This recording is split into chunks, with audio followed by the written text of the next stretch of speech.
One of the secrets to building a high-performing team lies in continuous improvement and self-development and organization of your team members.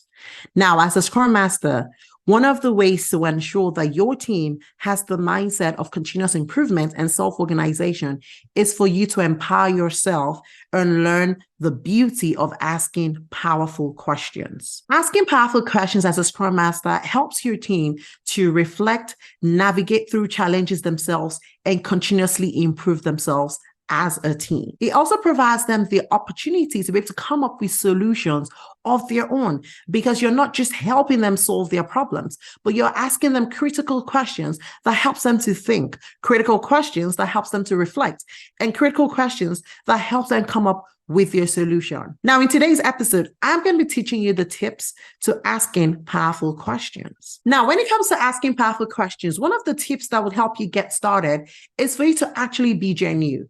You have to be asking questions out of curiosity. When you ask questions from the point of curiosity, which means I would like to know, that way the team is more open-minded to respond to you, right? Don't ever ask questions from a perspective where it seems like you're accusing the team or you're forcing them in a particular direction. So always make sure that those questions are open-ended. And one of such examples is this. Let's assume that maybe your team did not finish or did not accomplish your sprint goal. Rather than say, why didn't we achieve our sprint goal? Which then gets them to be very defensive. A way you could phrase the question is, what do you guys think are some of the key things that prevented us from achieving our goals this sprint? That way, they're able to think about, okay, what are some of the issues we faced? What could we have done differently? What are some of those impediments or those blockers that we faced? There is a difference, right? So ensure that you are asking from a perspective of curiosity, which means that I'm truly curious and I'm being genuine. I want to know what you guys think about this problem. And in the process of discussing about it, we may be able to come up with a solution, and then we might be able to implement those solutions, which would then help us in our next sprint. Now, another tip when it comes to asking powerful questions is to ensure that your questions are open-ended. Never ask a question that requires a response of a yes or a no. Always ask questions that are open-ended, because this allows your team members to think through the process, think through their response, and think through the actual problem. And in that process, they may come up with a solution. So never ask a yes or no question. Always ask something that is open-ended. And remember the first tip, while you're asking those open-ended questions, be truly genuine about that question and ask from a point of curiosity. Now, another tip when it comes to asking powerful questions is for you to be fully present. It's one thing for you to ask a question. It's another thing for you to genuinely listen to the response so that you are able to follow through and understand their perspective and where they're coming from. And that way, we might get to a solution that is beneficial to the entire team. So don't just ask your question and close your mind when it comes to the response. Be open about it. Actively listen so that you're able to ask follow-up questions that truly matter to that question in hand and that can possibly solve the problem at hand. Also, another tip when it comes to asking powerful questions is for you to avoid leading questions. Don't make the answer obvious from the way you phrase the question. And I know sometimes these team members that we're dealing with, sometimes we assume that, oh, they don't know it. And so we want to ask questions in a way that is very leading. No, remember that you're dealing with intelligent people. These are development team members who are expertise in their scope of work. And so the fact that they don't know Agile does not make them dumb. Because guess what? You also do not know their work, and they still do not think that you're dumb. You are in your scope of work, which is Agile, and so you are an expert in all things Agile, the same way they are an expert in all things development and their domain of work. All of you are intelligent people, and you need to respect people. And when you're asking questions, don't ask in a leading way where you're trying to make the answer obvious and you're trying to indirectly force them to look at that answer that you're providing. That would not help you. If you want to learn powerful questions, you need to refrain from asking leading questions. Now, another tip when it comes to asking powerful questions is for you to keep it short. When the questions are too long, people are going to get confused because they're going to even forget what you were asking in the first place. So keep it short, keep it concise so that those team members have the ability to comprehend, they have the ability to think through, and they're able to respond, to be able to come up with solutions to whatever problem or whatever question that you're asking your team. Now, when it comes to powerful questions, something that you must learn is to be patient. When you ask a question, give room for the answer. Silence is powerful. When you ask a powerful question, the person is going to have to think through your question and form their thoughts before they respond. That might take a bit of time. So you, as a Scrum Master, as a coach, you've got to learn to be patient. You've got to learn to be quiet. Allow them to think through it. Give them that time to breathe and think through your question so that they can provide an answer to your question.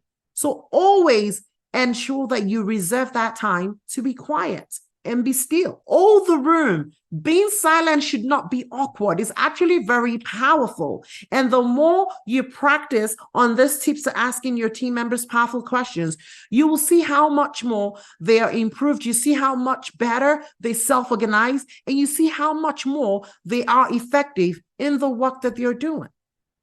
And it also helps them to think through it, because by the time you ask a question and you don't give them the room to think, and you ask another question or you talk, you distract their thoughts. And that way, at the end of the day, you do not achieve your objective, because you might have to answer the question yourself, which then means that you might have to throw in another leading question. And before you know it, you don't achieve your objective.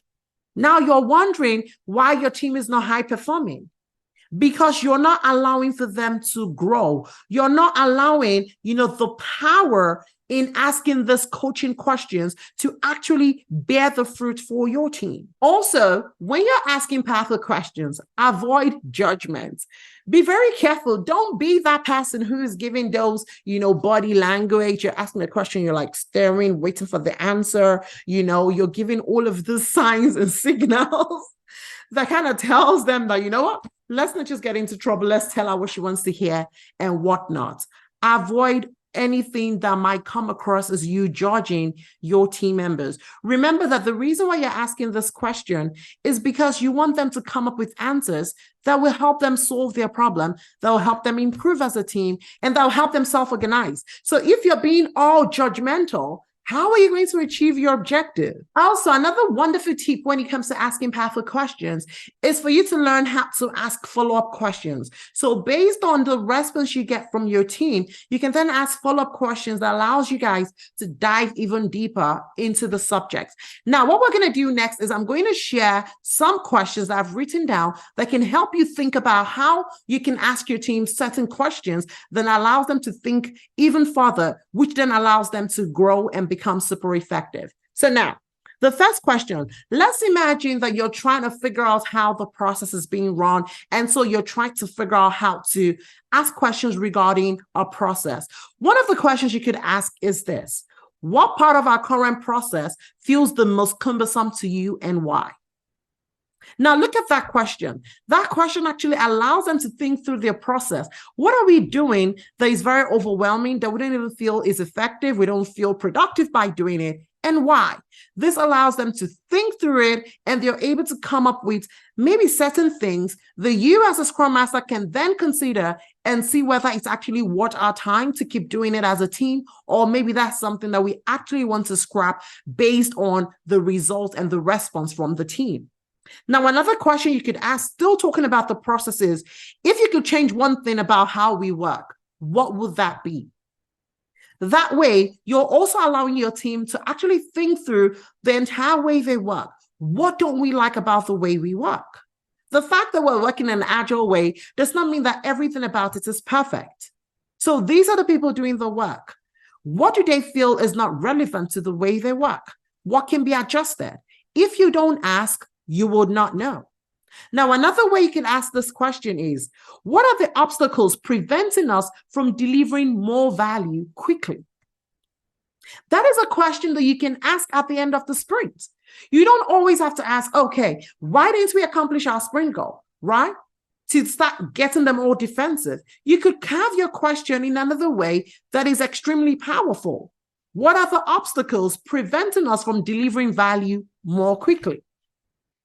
Now, let's assume that maybe you notice that your team is not collaborating, or you want to get a feel of, what they do, how they collaborate, and you're trying to figure out what are the kind of questions I can ask in this area.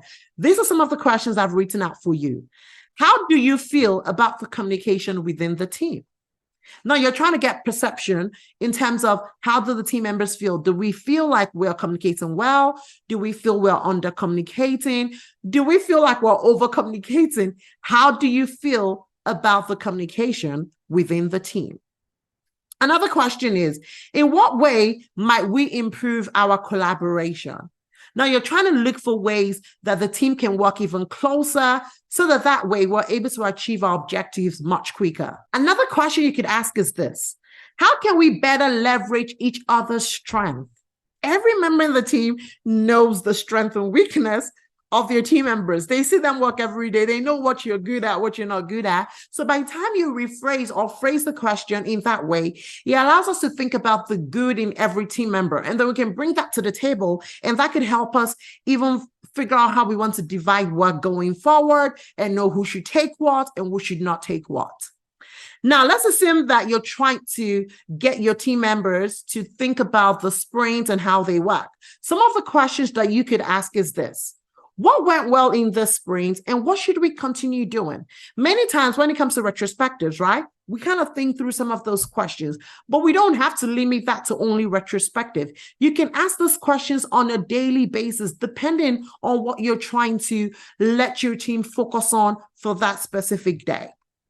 Another question is, what didn't go as planned and how might we address it next time? So every time, even during retrospective, your question doesn't always have to be what went well, what didn't go well, what can we improve, right? You could get really creative and look for other ways that you can ask these questions. All right, another question is, how confident are we in meeting our sprint commitments and why? This is a question that you can ask even during sprint planning. This is a question that you can ask on a daily basis, maybe after your daily Scrum. So after the team meets, they've planned the day, they're checking up on their progress. As a Scrum Master, you can chime in and say, how confident are we in meeting our sprint commitment? And why do we feel confident? That way, it will get the team to think and really reflect on what they're doing, where they are, what can we do differently, or what should we be doing differently so that we can achieve our sprint goal. Now, also, when it comes to growth and learning, you want to ensure that your team is constantly thinking of ways to improve themselves and how to grow. And so here are some of the questions that I've written out that you can test out with your team. What did you learn from the last sprint? What's one skill you did like to develop further, and how can the team support you? Many times we want our Agile teams to be cross-functional because that is the ideal thing. Our teams are meant to be cross-functional team members that have all the skill set required in order for us to be able to develop and deliver that product, right? But in reality, many times we still work in silos within our team. And so asking this question actually allows your team to be intentional about their growth plans, to be intentional about improving and cross-learning from one another. So you can always ask your team, what are the skill sets that you're interested in learning, and how can your team support you in learning that skill? Another question you can ask is this: what areas of this project do you feel less confident about, and what can we change about that? Also, when it comes to motivating your team, because it's important for you to keep your team motivated and keep them in that right state of mind. And there are certain questions that as a Scrum Master, you could be asking from time to time to get them to think it, and so that you can find ways to actually further improve your team. Now, some of the questions I've written out is this: how do you feel about the work you're doing right now? What's been the most challenging aspect for you recently, and how can the team help you? On a scale of 1 to 10, how engaged do you feel with the project? What would make it a 10 for you? These are powerful questions that, based on the response you get, you can actually have improvement plans that as a Scrum Master, you can begin to work on that will then help your team get to that next level of high performance. Asking powerful questions is a skill set that every Scrum Master has got to learn because it helps your team think better. It helps them find solutions for themselves. It allows them to continuously improve, and it allows them to better self-organize. So if you're looking for ways to make your team a high-performing team, then asking powerful questions is definitely the way to go. Thank you so much for watching today's episode. And if you enjoyed today's episode, you know the drill. Don't forget to like, don't forget to subscribe, and don't forget to share with your friends. I'll catch you same time next week. Bye.